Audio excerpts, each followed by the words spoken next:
Close that. Hi, Richard. Hello. You can hear us okay? Yes, I can. Amazing. That was probably the easiest one so far of the day. How are you? You good? Yeah, I'm very well, thank you. How are you? I'm right. Just finished a class now. So brilliant. You've been teaching today. Yeah, I've been teaching. I'm so bad with computer. I am so bad with technology. Well, you would think that we are after today. We've had it all during this webinar. But what class have you been teaching today? Yes, bread. Okay, amazing. So we've got our student members who are watching. I'm wondering if you could just first off kind of give us a little bit of your background. You know, how did you get into baking? How did it become your passion? Yeah. Sure. How long have we got? Keep it to the half-length version. Right, okay, very good. I guess I was not very bright at school, so I left school when I was 14, and that's on the day when you could do that. So I left school at 14, 15. Education was not for me, so I had to learn in a different way. I had to express myself with my hands and work with my hand. So I couldn't do exam. I couldn't. What I discovered since is dyslexia. So sitting and reading papers, I couldn't do that. So I went to work. I went to work in the bakery as a pre-apprentice, which was fun, and I learned my trade from there. It was really hard because when you're young, at 14, 15, and all your mates going out and having a good time at the weekend, you work your ass off, as we say, because we want to go to the bakery the weekend. So it was a hard curve, but that's how you learn. On those days, you learn the hard way. So I worked in the same bakery from 14, 15 to the age of 18 when I left for the army. So I learned my trade from there, and went in the army, and then after that, I just did a bit of chefing, waiting after that, and went back to baking. And then I did. I went to do some ski season in Maryvale, where I met my first English people. So we had a bit of a wild time doing ski season over there. And as you do, you meet people, girls and friends. And I came for 2 weeks holiday 35 years ago in England, and I haven't left since. So it's been a long holiday in a way, but it's been good. So when I first arrived in England, there was no bakery really. I mean, it was just very few there. And I remember my first job I applied for was a local Safeway before it became Morrison. And I remember seeing the head baker came out with his straw hat and all stuff there. It was quite funny. And he said, I was not qualified enough to be a baker. I said, all right then, thank you very much. Now Safeway is bankrupt, you see. So I'll teach them. But it was a funny time. That was back in '88. So I had to diversify a bit myself. So I found a job as a chef at the Truton Hotel, which is a 5-star Relais Chateau near the New Forest. And I went as a pastry chef, and I work in the front of house also. But baking was always in my blood. So aside from there, I became a head chef by pure chance. Become chefing. But like I said, bread when it's with you, you can't get rid of it. So it's always part of you, part of what you're doing. So I went back. Did chefing for a few years, did very well out of it, and went back as a product development manager for. It was funny. It was a job advertised in a caterer magazine for product development executive. I thought, wow, I like the title of that, and it was for British Bakery at the time. So I had my first job there. I had company car, work in the office. It was like from working in the kitchen to be able to produce and use creativity to create new product was just a big leap forward, which I really enjoyed. I learned a lot from that. And British Bakery was doing Ovis and all those big bakery. I never seen a bread plant before. I nearly fainted when I saw my first bread plant. It was just, what the hell is that? It's just pressing button. But it was nothing to do with what I knew about baking. So I've learned a bit of that also. But my job there was to create new product for the supermarket. And I don't like improvers. I know we need them for some product also, but I always try to find a solution without improvers and without any, without cutting corners. So I try to use, I use my hand, my skills, and teach people skills. So we spend a lot more time developing product with no improvers, and so on for the chef of from Tesco to Marks and Spencer's and Waitrose and so on. So I did a lot of work with that for a few years, and we launched a lot of very successful products without adding anything to them, which was a challenge. But putting skill back into our bakers was amazing skill thing to do. And do you think that was something that you kind of didn't really see on the market at the time? Oh, for me, it's huge. It's still now. If you read the packaging on most of the products, and I'm not saying just about bread, but it's full of stuff you don't understand. And for me, I was my dream when I first was my first white sliced loaf in this country was to relaunch that with my own brand one day, but with no improvers, with just 3 or 4 ingredients. That's all. And we did that. But I'll come to that a bit later. But for me, is to invest into skill.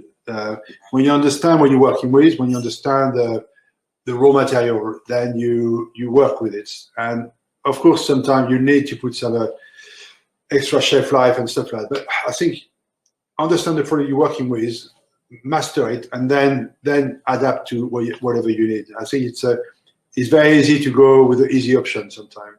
And we try to bypass what our craft is all about, is to understand the raw material, the flour, how you work with your flour, and all those bits and pieces. So that's my point of view. And I know the industry is very varied, and you need to learn about everything in our industry. Otherwise, it's not good. So I've done that for a few years, and then the bug and the stress of running a restaurant bite me again. So I went stupid. I went back to the restaurant business, and we ran some restaurant in London for a few years, and that was crazy time. That was the 90s of the restaurant scene, so it was a bit wild. So I had to come down a bit. I went back to the baking industry when I set up my own company as a consultant, but still with the same ethos as before, to advise businesses to understand what they were doing first, and then master that first, and then after that try to see if we could do things without any improvers and stuff. So for example, I work with a company called French Croissant Company, so we work a lot on croissant. We relaunched the Taste the Difference croissant, for example. It was no additive, nothing, but beautiful croissant, the best one there was on the market by miles. But we put skill back in. We use a machinery, online, where we use it at its best all the time to do the right job without compromising. So it takes a bit of time, bit of work, but when you get it, it's so satisfying because you get something on the shelf that people can trust. And for me, all our industry is about trust also. The way I teach people, when I run my bakery after that, it's all about trust. I want people to buy my bread when it was my bakery, or come to me and trust what they buy without even reading the packaging. There's a lot of things now where, I don't know, I wouldn't trust it, but it's a lot of those things around. So trust for me is everything, and that's from meat to fish to veg to everything. So I did that for a few years, and then what did I do after that? My God, my life's gone so fast. Then after that, I went to I started teaching by pure chance, and I did some bread class at Divertimenti. Don't know why. I did one there, and it worked because the way I teach. Now, if you told my teacher when I was 14, 15, I became a teacher, they'd be laughing, and they're probably still laughing now because there's no way me, stupido, being a teacher. But now I'm laughing. So I started teaching a little bit and enjoyed it. And I wrote my first book on the same time. My idea of writing a book was there in my head. So again, because I was reading a lot of English bread making book, and the way I learned to make dough was completely different from the traditional kneading and everything. So maybe I don't know if some of you got my book or not, but I do things a bit differently. So I was in my first book. What I wanted to do is to go back to the basic. So it's no sourdough, nothing. Just really keep things very simple. Understand how to fall in love with dough again. Understand how dough works in your hands. And yes, it will stick. But if you master that, you master everything. And not being scared of the thing you work with. So my book came out, and surprising, the book came out on the same week as we opened the school, when I decided to open a cooking school in Bath. And we haven't turned back since. It's been a crazy journey, really. And my first book won all the prizes in America. So from Julia Child to James Bay, I didn't have a clue what it was. You know, and my publisher called me, you won. I said, won what? That price and that price. I said, oh, great. Now I know what it means. It's like, wow, it's amazing. But I wish I knew then, because the importance of it. And in England, we won all the prize also. So, and books still sell in 35 countries now and 17 or 18 languages. So I'm proud of that. It's a bit of legacy behind. And then I wrote another 5 books after that. Don't ask me how. I know you've just put out book after book after book, haven't you? You've been on some kind of writing rampage. Every time I say yes, and the day after, like, what have I done? Oh no, so much work. It's just, please stop saying yes every time. Especially, I think, you know, that really links into what you're saying, you know, with this kind of a trust between the person who's supplying and the person who's buying. And that's true, again, with cookbooks, you know. And if you put out a book, recipe book, that the recipes, people can't trust it, your whole reputation, that's it, done. So it's a huge amount of work, isn't it? Oh yeah, no, it's a lot of work. And still, when I read my book, if I find one mistake, and trust me, there is some, it's like, oh no, what have I done? Because I can't, editing is my nightmare. I hate editing. So I can't read. I can read, of course, but I can't, it's a different planet. My eyes goes everywhere. I can't concentrate. I fall asleep if I read too much. So I'm lucky I work with a lady who's been working on all my books. I talk for hours. I can talk for hours. And then she put every word I use into that book and make it my language, which is great. But the trick is, as soon as you publish something, you just never look at it again. That's how I get by. I send someone something, you can't look at it, otherwise you'll find a mistake. No, it is because it's you always gotta, you write a book and you send all the work, all the photography, and you wait for the book to arrive. And when you arrive, it's such an anticlimax. You look at it and say, all that work for that. It's a kind of, and you hope you will say, you hope your message come across, and so on. So it is satisfying, but I think sometimes you got to look back on what you've done and not just also, and just the future is great, of course, but it's not to knock yourself back too much, because you leave an impact behind you. And I think when Dough came out, what we've done is, it was not just about the word. And again, the way I teach people, I try to keep things very simple. So a lot of pictures and a lot of space between the line, otherwise I can't read. So I'll do that. And then we did a DVD. Now, all of you young people don't even know what a DVD is. But in my days, DVD was the thing you all wanted to have. Now DVD is like nobody uses them. I feel so old, it's crazy. But it was absolutely a revolution at the time, because the DVD was something visual, and we learn visually a lot more now. You can see it through Instagram, through all the social media. Everybody's glued to their YouTube and everything. So it's a different way of teaching people now. And you get inspiration from all over the world at the click of a button, which is great. So I use social media, of course, now. And the DVD I will download it on my website. So if you want to see the technique I use and so on, why I do the thing the way I do it, you can go on my website, and all the video are downloaded for free there. So you can have a look at it and get some ideas. But teaching now is very exciting. I think even talking to young people, because when I was younger, you didn't have the opportunity to be able to ask people. You know, now I get DM every day from so many people asking me questions, and that is great to see, because you can ask anything, anywhere, in the space of 5 seconds, which is great. Not on Sunday, please. But well, that's really what the ABST is about. You know, setting people up, students with mentors, and providing them the opportunities to meet people on a level that, you know, is not scary, and you can approach someone and ask them for advice and find out what you should be doing. And I think for you young guys over there is, if you got a question, ask it. Ask the question. Any normal person, not saying normal person, but I know if you send me a DM or whatever, I will answer to all of them. I always answer all the questions, because we've been through what you've done, your time, and as you grow in the profession, you need people that you can feel that you can ask a question. There's no silly question in baking. So never be afraid to ask questions, because that's how you learn. You know? That's a really good point, and especially earlier today we were talking to a young lady who started her own bread bakery in lockdown, and we were discussing the feeling, you know, that imposter syndrome when you feel that you shouldn't, you know, you feel you haven't earned your place yet. And it's so important for young people to feel like, no, actually, I deserve to be here asking questions, you know, because everyone was in that position once. Everyone has to start somewhere. Don't worry about it. I still feel an imposter. My magic is to work with dough, and I feel like, wow, I make a living out of it, which is great. You know, so don't worry. The only thing I would say is it's very easy to get inspiration, but always remember where you get your inspiration from.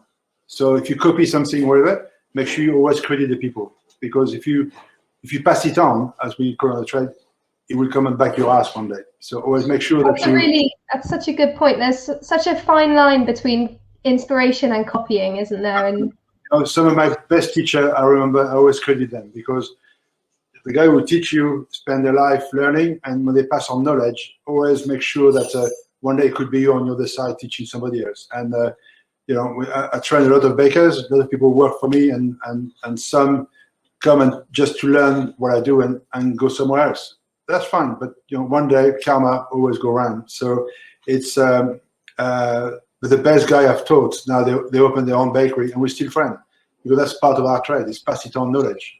I think you have to remember as well, everyone in bakery knows everyone, so you can't get too far away with it. Trust me, burning bridges, you might need a bridge one day, so always be careful. But I know anybody who's worth of calling themselves a baker or whatever, if they've got knowledge, they will share it with you. So, you know, it's if you send me a deal, and be very precise on what you want, please. Keep it quick. No, but sometimes you can go on and on, and you don't even tell the question. But it's be precise. I wanted to ask you, Richard. So obviously, your kind of focus at the minute is your bakery school, and you know you have so many classes available. I wondered, how do you pick which recipes you want to teach people? How do you pick which classes to do?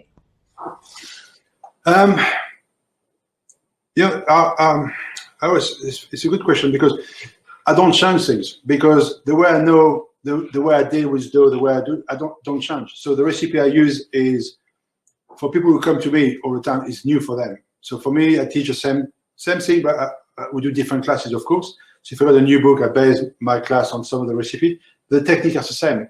So it's all about really repetition. And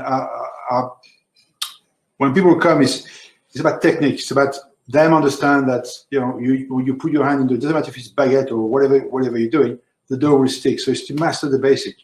And then after that, if we do a 5-day break class, so our 5-day break class will run from Monday to Friday, and we'll have people from all over the world come to that. And I treat people the same way. I treat Michelin star chef to housewife exactly on the same thing. I don't push harder. I push everybody the same way. And I treat people, teach them the same way as I treat my baker. Every baker I've trained, start with the basic. Learn the basic. Learn to understand how things are, and then you move on after that.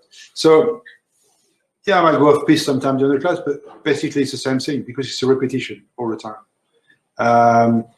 So the class we've got our 5-day break class, our foundation class, which is, you know, learning for the basic white dough. Then we got French bread, so we focus on technique of shaping baguette and all that stuff. Italian bread, very soft dough again, and then we go on to our brand sweet dough. We work with sweet dough and stuff like that. Baked brie and brioche, lovely, and donuts, classic. And then it goes on to sourdough also. Stop dribbling, and then it's a mixture of everything. So you try to teach what makes you tick. I only teach and write in my books a recipe I do myself. So if I write a book, I never find out a recipe that I never use again, because it's writing a book for the sake of writing a book. So everything I write about or teach, it means a lot to me. So even if I teach cookery or sauce or knife skill, it's things I use at home all the time. It's all about you inspire people get inspired by you by being truthful to them. So they should be able to trust what you do and what you say. Yes, it's about, you know, what do you actually find practical, rather than what is trendy at the minute, what is in, you know, could be out tomorrow. But there are the long-standing recipes, aren't there, that, you know, have been around for centuries and they're never going to go, you know.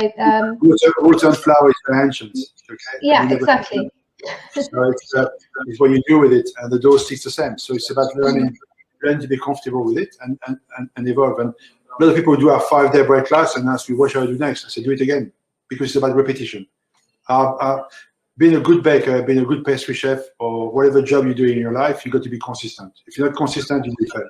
So learning to be consistent is very important. That is why, because you're talking about your finding out that you had dyslexia, and we get a lot of conversation around that in the food industry, and it does seem to be quite a high percentage of our colleagues are themselves diagnosed with dyslexia. And do you think that consistency is helpful to you, through your dyslexia to process what you're doing? I see dyslexia is an advantage in a way, because you process things differently. I'm very anal when I teach. When I teach people, it's a blank table on the front of you, and then you get your scraper in your hand, and you cope with what you've got on the front of you. You clean, you do the next job. And that's very useful in the bakery environment, to be precise the way you work. Education is great, and the longer you can stay at school and you're happy with it, then do it. But that's where your college is. I think not everybody is geared up in their head to go to higher education, go to university and come out with no skill. So you might as well leave school a bit earlier at 16 and learn a trade, learn to work with your hand and earn money from it, because we are not all equipped to do everything. We're not all the same. And I think if you feel as a young person that you don't belong somewhere there, look for somewhere else to belong to. When I went to a special school to learn my job and so on, I was top of the class. Why? Because other people have more problem than me. But it's a weird thing. So it's to find where you belong sometimes. And sometimes something don't feel right, then there's something wrong somewhere. So just move on. Don't stay at school because of the sake of staying at school, and because you've been told you've got to stay at school until 18. Sometime go and learn something with your hand, and you'd be amazed what we can achieve for that. I definitely agree with that. Life is long if you make it, and you can take the time to find what works for you and not waste your time being unhappy in a profession. We got a couple of questions that I wondered if you could answer for us. So Graham asked, he knows that you age your flour before using it. How much difference does this make to the dough development in long ferment doughs? It's funny that, because when I first started the bakery, we sold the bakery 2 years ago now, but we started the bakery when I went to see my miller, Shipton Mill. I said, I want my flour to be aged. Everybody's looking at me like, what do you mean by that? But I remember when I was an apprentice in France, all the flour we used to have coming, we used to taste it with our hands, and we knew straight away if the flour was good or bad, or there was a kind of skill into it. I always get it wrong. My old baker knew straight away. It's what I call grain flour. And this is great. It's a good thing for big scale bakery I'm talking about, for when you use a lot of flour.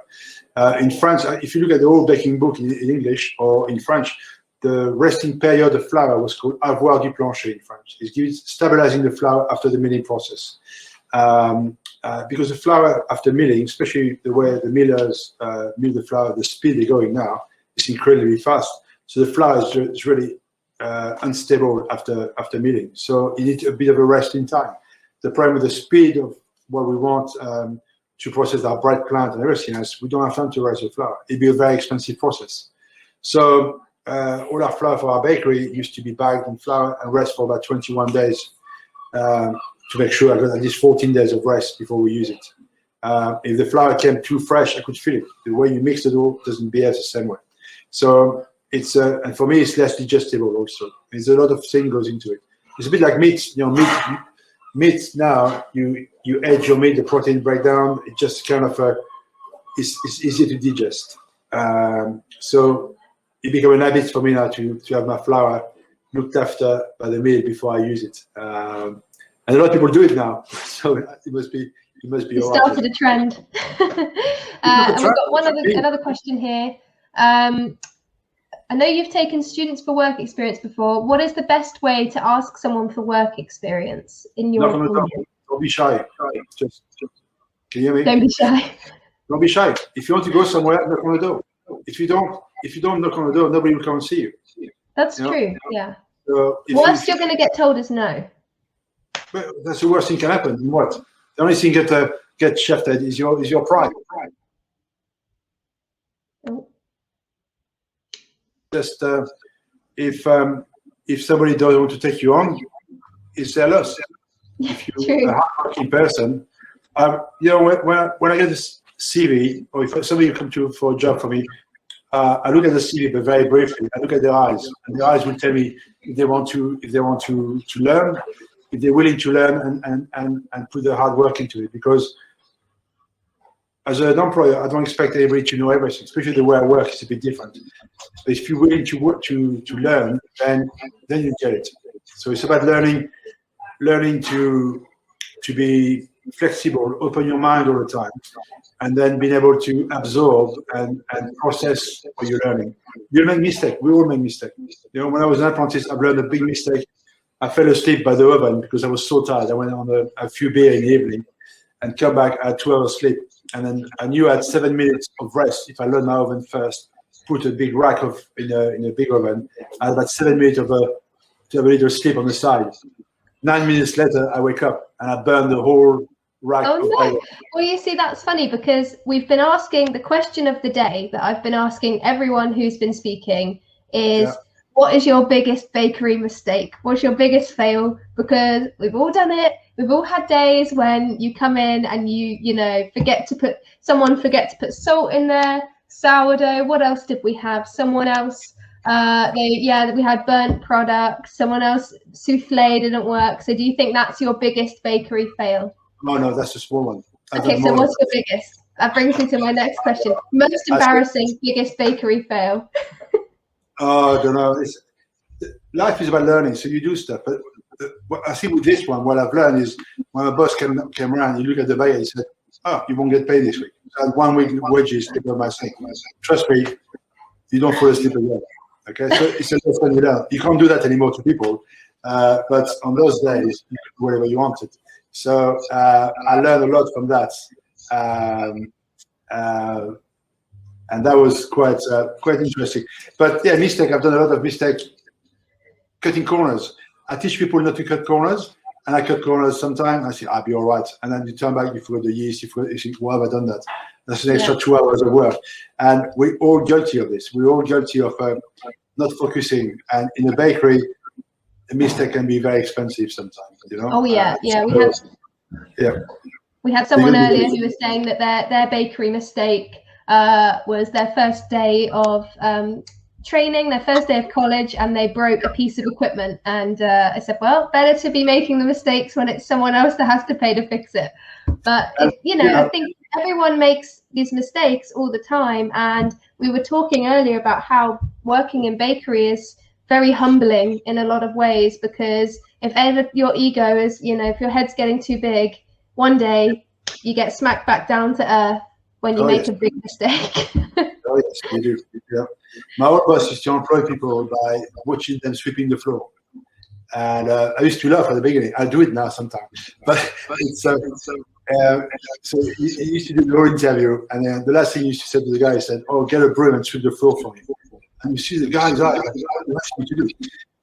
And by the way they were sweeping the floor, he knew how careful they were working with flour and everything. It was always right every time. So with interview technique, but it did work. So it was quite good. So yeah, it's quite interesting our trade. You learn all the time, but I think if you're passionate about it, if you really want to learn, most boss I know, most people who are care about what they're doing, they always welcome young people to work for them, because it's such a pleasure to be able to teach somebody who's very interested. It's an honor in a way, because you leave a bit of you with those people, and they learn a bit of your trade, a bit of your mark of what you're doing. Then it's fantastic. So, yeah, absolutely. No, that's a really lovely place for us to leave this conversation. I don't want to keep you all evening. I know you've probably had a very busy day, and you've got to get home and have some beers. But thank you so much for attending our conference. You know, we had some comments in the questions area of times, you know, people saying when, oh, you came to UCB and gave a demonstration and it was amazing. And I can second that. We met previously when you did a demonstration at my old school, at National Bakery School, and it's just so brilliant to see someone who has such passion for the industry, because that's really what we need at the minute. Our students are feeling a little bit down about the situation, and we need someone that's going to tell them to go out there and get it. Just don't be scared. And, you know, yeah, COVID is a pain in the ass, but it's gone now. So just move on, okay? Don't look back too much. Just look forward. You're still young. Goodness me, you have plenty of time. So just enjoy your life and just don't worry about something change. So there's plenty to do out there. Amazing. Thank you so much for joining. I'll let you get on with your evening now. But thank you from the ABST, and you should come to one of our proper conferences because we have a lot of drinks and we have a lot of fun. So Now you say. Okay. Amazing. Thanks, Richard. Bye.